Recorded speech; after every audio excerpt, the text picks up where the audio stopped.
qui m'a motivé plus de rejoindre Aide, c'est le regard que la société et les personnes ont envers les personnes atteintes d'une maladie et la discrimination aussi. Je suis migrante et le sujet est tabou et la plupart des femmes avec qui je vis, elles veulent pas trop entendre parler du sujet sida, VIH. Donc moi, en tant que femme, je me vois franchir des étapes comme devenir volontaire, pourquoi pas salarié, et aussi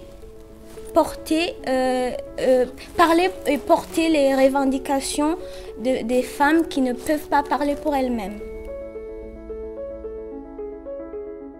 Ce qui m'amène à m'engager, c'est la mort brutale et fatale d'une amie qui était comme une sœur.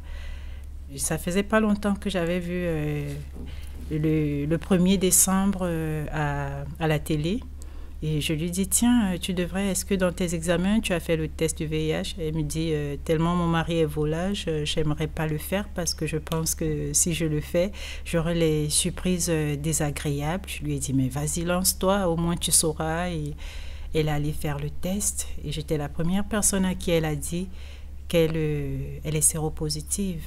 Et quand elle a dit, son mari, il a réagi de façon très brutale et violente. Il a répudié avec son premier enfant et sa grossesse.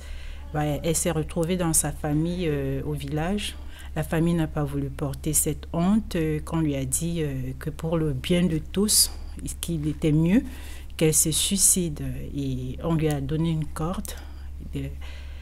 Quand tu meurs du suicide là-bas, on t'enterre comme un chien, quoi. Elle n'a même pas eu les obsèques, elle n'a même pas eu, voilà.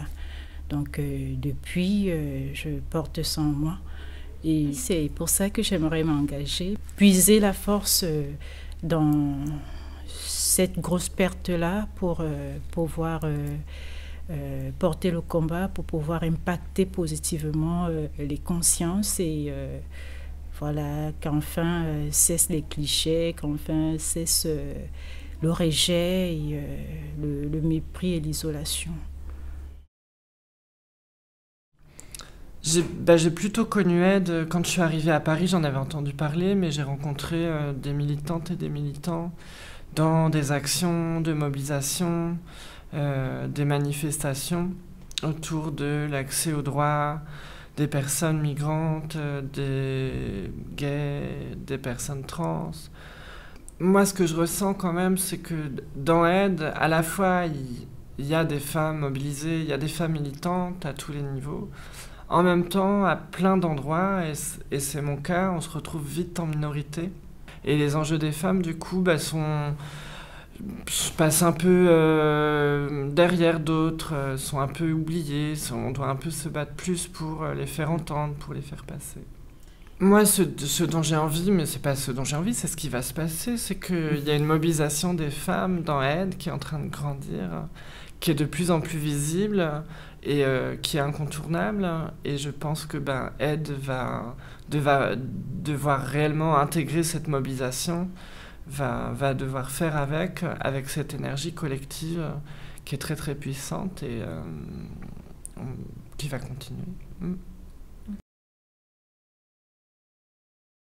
En tant que femme, aujourd'hui, je me tourne beaucoup plus vers les femmes pour parler avec les femmes de leurs problématiques hommes, mais je vise les hommes pour parler aussi au public migrant homme de la problématique des femmes. Donc je suis dans une autre dynamique, une autre vision, mais aussi d'autres espaces de discussion, parce que l'espace de discussion Aide ne convient pas toujours, je me suis bien rendu compte. L'espace de discussion Aide ne convient pas et maintenant je m'adapte moi aux espaces de discussion dont les personnes ont besoin et je m'y rends pour discuter avec les femmes, je m'y rends pour discuter avec les hommes de leurs problématiques. Donc en tant que femme aujourd'hui, j'ai décidé de prendre ma place de femme, et pas de militante, mais de femme militante. Donc femme d'abord, militante après, avec toute l'assurance que j'ai accumulée, avec tout le réseau, parce que j'ai un réseau, donc je ne suis pas seule, j'ai une force.